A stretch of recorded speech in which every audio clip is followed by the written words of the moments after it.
Hello dear students.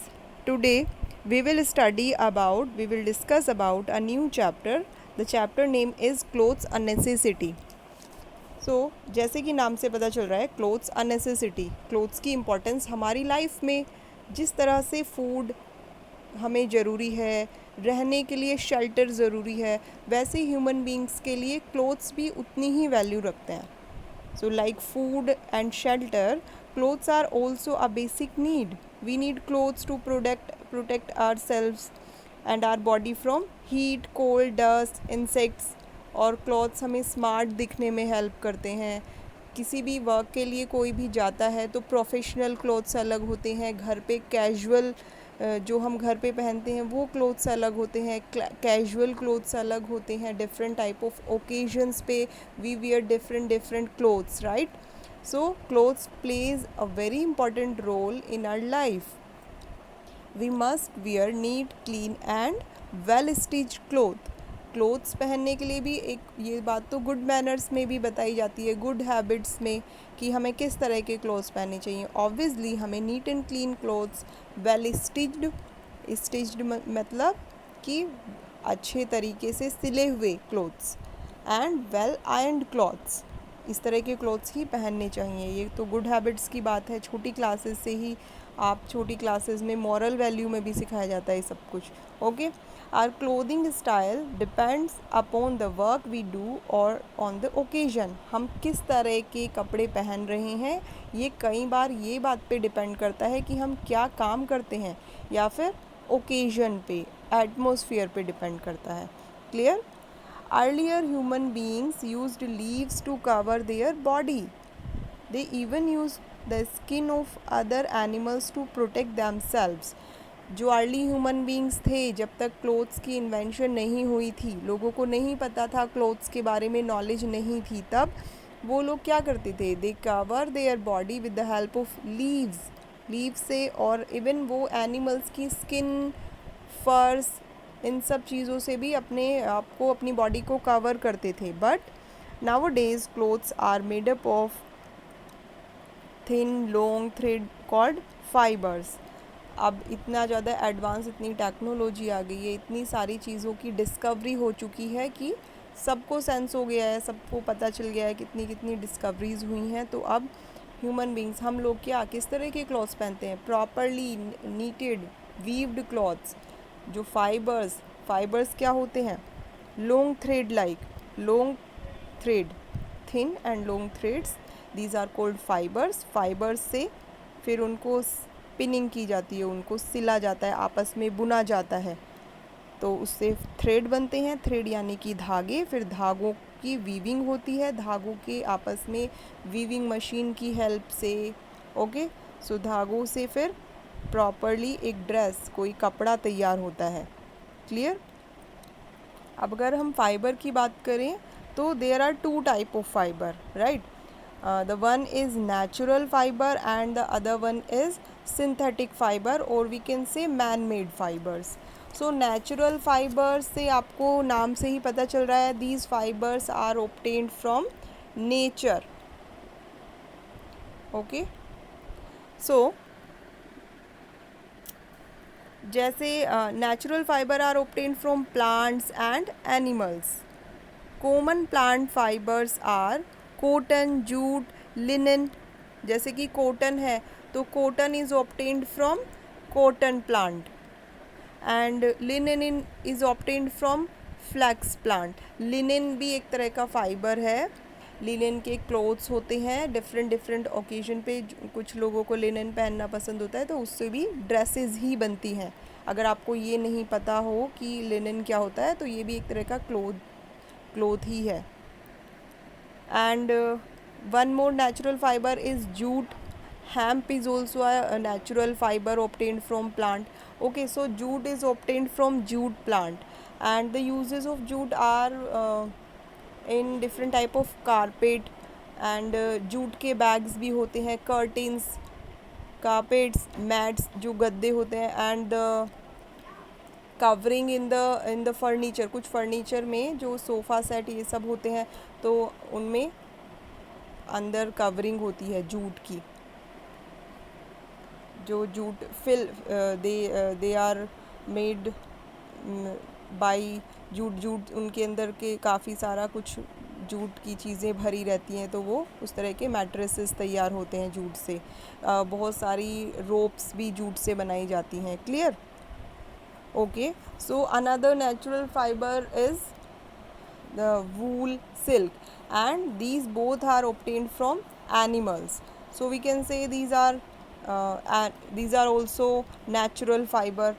Wool is obtained from different type of animal like sheep, goat, camel, और भी बहुत तरह के होते हैं, यॉक, ये सब जो ज़्यादातर स्नोई एरियाज़ में होते हैं, ठंडी जगहों पे वहाँ के रहने वाले एनिमल, उनकी पूरी बॉडी पे जो फर और बॉडी कवरिंग पे काफ़ी ज़्यादा हेयर्स होते हैं, तो उससे हम लोग जो होता है वूल, इस तरह की different type of wool we get from animals. Okay, the another natural fibre is silk. Silk is obtained from the cocoons that the silk worm weaved around themselves. जो सिल्क है वो सिल्क वॉर्म के cocoon से जो अपने चारों तरफ weave करके रखता है, वो सिल्क वॉर्म, उस कोकून से सिल्क मिलता है. And these silk worms are commonly found on the mulberry trees. You can see in to the picture the silkworms and cocoons. Okay, now wool is obtained from the hair of animals such as sheep, goat and camels. The woolen fibers are spun into woolen clothes. जो उनसे वूल मिलती है, woollen fibre मिलता है, उसको spinning की जाती है, उसको बुना जाता है वूलन क्लॉथ्स में. And we also make knitted garments by knitting the yarn by hand और बाई नीटिंग मशीन. आपने ये देखा ही होगा कि वूल जो नीटिंग सिलाई होती है, तो उससे बुनाई की जाती है, सिलाइयों की हेल्प से वूलन क्लॉथ्स रेडी किए जाते हैं, और कई बार ये रेडीमेड भी होते हैं. Okay, coming to the synthetic fibre. Now synthetic fibres are made in factories by people using chemical. Synthetic fibres are not found in nature. So synthetic fibre man made होते हैं, नेचर में नहीं पाए जाते. Would इनको बनाया जाता है डिफरेंट टाइप ऑफ केमिकल्स का यूज़ करके. And the example of synthetic fibres are nylon, rayon, polyester. So these are some synthetic fibers and they are more durable as compared to natural fiber. They are stretchable, wrinkle free and dry easily.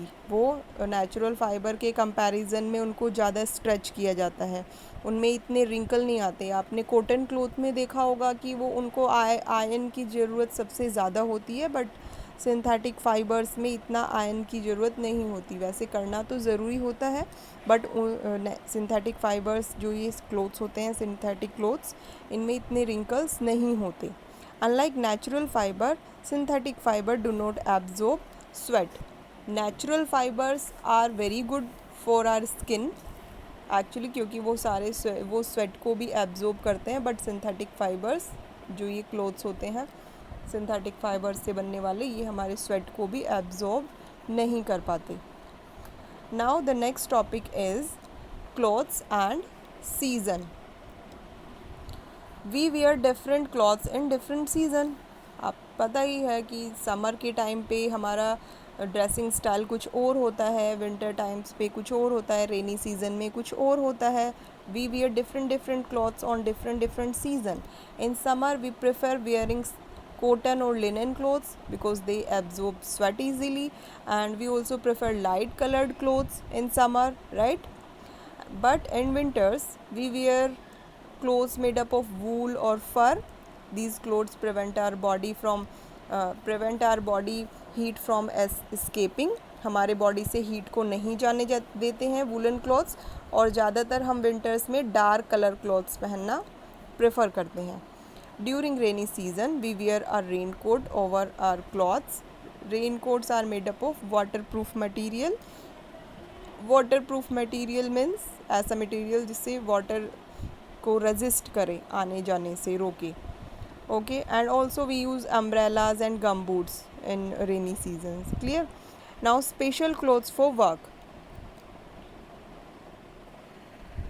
some people wear special clothes, or we can say the uniform, okay, for their work. These special clothes are called uniform, right? Doctors wear white coats, soldiers wear uniform made up of tough clothes. Mechanics जो mechanics होते हैं वो क्या पहनते हैं, ओवरऑल्स पहनते हैं, उनकी पूरी बॉडी पे कवर रहता है वो, so that it protect them from dirt or grease, okay. And lawyers wear long black gown in court. Now another point we need to discuss is caring for clothes. We must take care of our clothes. Clothes should be washed and dried regularly.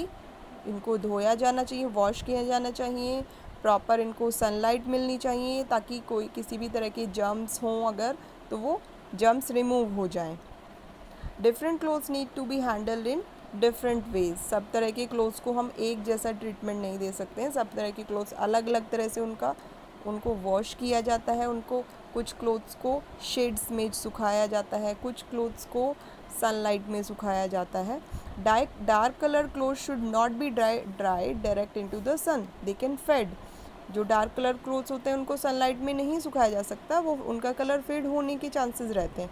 Silk and woollen cloth should be washed in mild detergent.